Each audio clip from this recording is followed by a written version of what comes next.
for joining if you're on, and if you watch this later, appreciate it. But today I've got kind of some show and tell.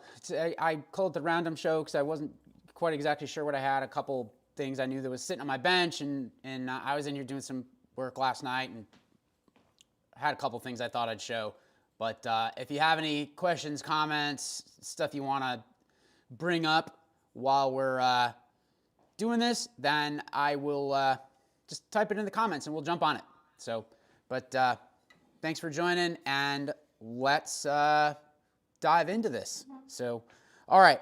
So a couple things. This is just going to be some random surface topics and interesting ones. So if you've got one of these older road bikes that has, actually really any of them, but I see this a lot in like 9, 10 speed stuff. This is an old Ultegra lever. It's that style that's got the cable kind of coming out the side.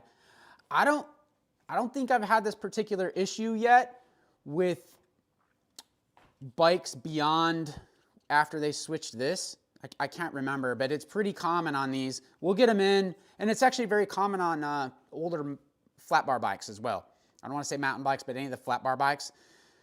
The ratchets quit working. And almost all the time, it's actually just like grease or whatever is dried up in there, has kind of dehydrated itself, and it won't let the tiny little spring, release ratchets or something like that. And we clean them up, degrease them, relube them, and then they work fine. We actually had one in this past couple weeks that was not the case. This thing legitimately had a lot of miles on it. And what kind of stinks is because when we did our first little like audit of the bike, we did, oh yeah, we can fix that. And so we didn't account for it kind of when we gave the customer some cost and estimate on it. But after we, the ratchets are worn, there was a lot of play in this whole deal. And it's not something you just take apart by the time you put some time into it. That said, if you go out on eBay, and I don't necessarily like promoting eBay in the shop, but you're not going to find these anywhere else. But we found some on eBay, some replacements. We've already replaced it and worked out. So, but anyway, something to keep an eye on. Usually we can fix them if you got one of those, because we've had people bring them in. One in particular, actually, this bike's in the shop right now.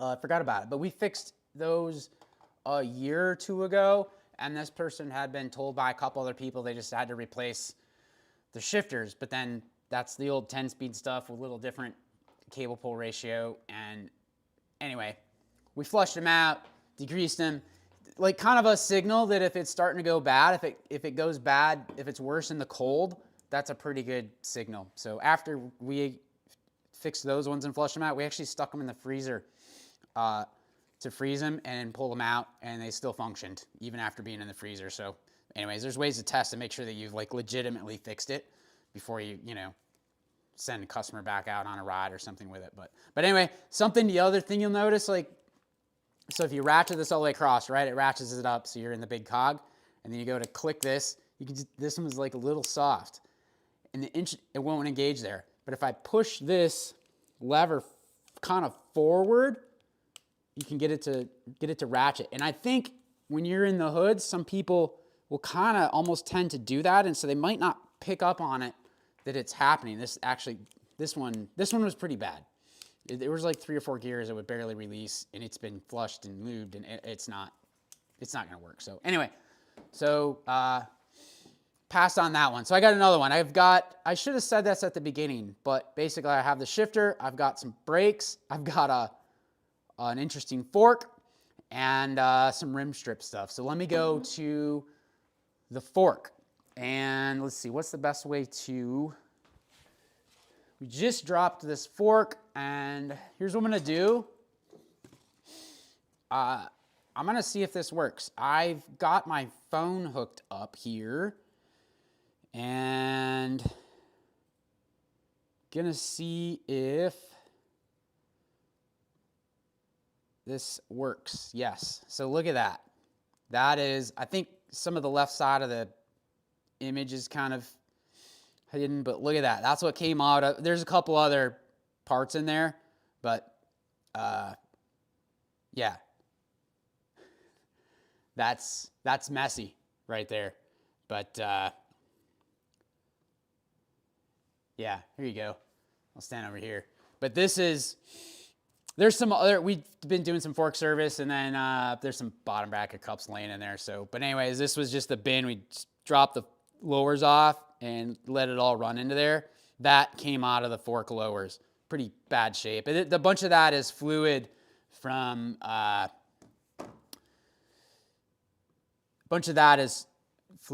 damper chamber that basically blew out of the bottom of it. So it's a cheap fork. It's where's we at here? It's a RockShox Judy XC, like 4 years old, 5 years old. It's in pretty rough shape. So, but anyway, yeah. But I thought I'd share that. So the circumstance on those forks is, I think a new one's like 200 and some bucks. So most of the time, and people just ride them and not service them. If you have one personally and you can, you know, you're handy and you want to service this stuff yourself, I'd recommend it. It's a little harder to justify if you're paying a shop to service it. But if your bike's in here for a tune-up anyway, it's a pretty easy service, and we could add it on to a service, and then maybe it makes sense every couple years. But this one is well beyond it. We're just gonna put a new fork on it because they're only like 200 and some bucks, and we may, who knows, we may upgrade it. You know, it's a quick release fork, so it's not like there's a ton of quality options, but you're gonna be somewhere between 200 and some bucks and maybe 380 something at the high end for a RockShox fork. You know, maybe that's the gold that's at that point. I can't remember, or I can't remember if there's a quick release skewered Recon. I don't remember. But anyways, I've got them up over here. I was kind of looking at them, but basically we could do like a gold RL or something, the nicer one. Otherwise, we're just gonna be, there is like a Recon Silver, I guess. So, but anyway, we'll sort that out later. But it was pretty nasty fluid, and like I said, fork was in pretty rough shape, and I totally understand why people don't service them. You add it up, but if you can service it on your own, I would at least. If not, if you're paying for some tune-up stuff anyways, we can add it on. Occasionally we will service them if we start to see like this. I don't know if you can see this, the wear here on the stanchions. We'll service them occasionally. But anyway, basically, because after you service them 2 times or whatever, you can just buy a new one. So, and a lot of times those bikes are going to get used pretty recreationally anyway. But all right, so there's that. Let's see, couple other things. I've got some brake pads here, and while I'm doing that, I gotta show. I'll pull up this video, and I'll play it into the camera. So this is what this one sounded like when it came in.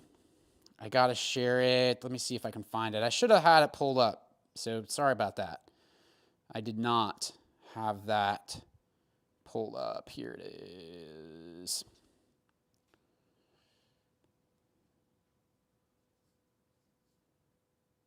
Yeah, maybe I don't. Well, all right. I'll have to share that on another one, or follow our YouTube, and you'll see a funny video of that, because it was. Oh, here it is.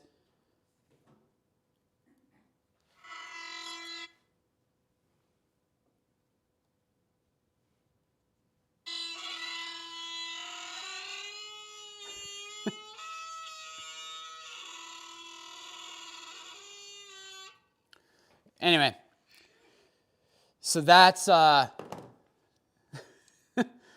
whenever bikes come in for service, we grab the brakes and drag them just to see if they're contaminated. So anyways, and we'll try to, if they're expensive brake pads like these, you know, I mean, we'll try to save them if we can. It depends how much work we're putting into the bike, but you know, because we're going to put time into taking the brake pads out, cleaning them up, and so if we could just put new brake pads in. So, but anyway, we sounded them down really quick. But when you hear that noise, it's likely a oily substance or something that's contaminated, and it's going to be soaked into that surface. So this had been sanded down because these brake pads weren't very old, and clean the rotor up, put them back in, and they just, yeah, it was deep into the surface of the brake pad. So there wasn't really any, beyond that, you're not going to put any more time into it. You just put some new brake pads in it, make sure you clean the rotor up. So there's that to share. And then, let's see. All right, so one other one. WTB Tubeless Rim Strips. And I was kind of reminded of this because I just was taping up some WTB wheels yesterday. And if you have one of the WTB wheels that says like TCS 2.0 or something like that, there's a red rim strip in there. And when you make that wheel tubeless, leave this in there. It's supposed to be there. If you take it out, we took these out, but we replaced them with new ones. They're rough shape, and there was sealant in there or whatever. I don't think this one's the tire's been off of the bike in like 4 years or something like that. So anyway, we've seen quite a few bikes in the shop where someone had set up those WTB rims tubeless, and then they've taken this out, and the tape is a mess underneath it. So the whole idea of it is they designed that rim with a little bit deeper trough in the middle, and then this is left in and sits in there, and it covers the spoke hole. So it kind of, it prevents you from having to do a double wrap of tape if you're running high pressures. The WTB rims, mostly, they're going to be at most on a gravel bike, so you shouldn't need it anyway. You're going to run 40 PSI or whatnot. But the problem is if you take that out and you wrap that tape, it doesn't lay in there very nice because the trough is a little bit too deep. And you'll have problems with them. That's how we find them sometimes, is because somebody brings their bike into the shop and it's not holding the air that well, and we take the tire off and the tape's kind of disrupted and that type of thing, not covering well, and then we find that somebody had removed these rim strips out of there. So we try to keep these in stock because we run across them missing often, or if it's been a while, like this one had sealant had gotten under the tape and everything, and these you can see. I don't know, maybe you can't see it. It's the dimples in it, or the spoke nipple holes, are kind of pretty pressed in. So we put new ones in before we put fresh tape over it. So, but anyway, that's the stuff I kind of had to show today. Just like I said, show and tell. Monday's live feed was weekend race recap. So if you're interested in kind of seeing race results from the weekend, there was a few handful of races. There was way more than I could cover, but some of the ones I didn't cover, I went to the races websites and they didn't do a very good job of putting results up, so I didn't bring them up. So this weekend, I think there's some more stuff, and then so I probably will do that again Monday for the live feed, and it's mostly just kind of me armchairing race results, because I don't know, I like to follow some of that stuff, and so over the weekend when I'm following that stuff, or Sunday night, I'm kind of cooling down after the weekend, ready to kick off the week, I like to pull up some of the race results. So all I did was just left my window open, and then kind of show the results and talk about who's there and that type of thing. Should be fun, because maybe we'll build a little bit of history with it as the season progresses. So I'm pretty sure there's some cool stuff coming up. So, but I haven't looked at this weekend's race schedule quite yet, but we'll dive into that. So, and then Thursdays we'll do whatever, maybe next week it's some business stuff. At some point, I think I'll either drop a video or do it live, a demonstration on that telemetry overlay software that I use to make our GoPro data overlay videos. So, and then I'm trying to be,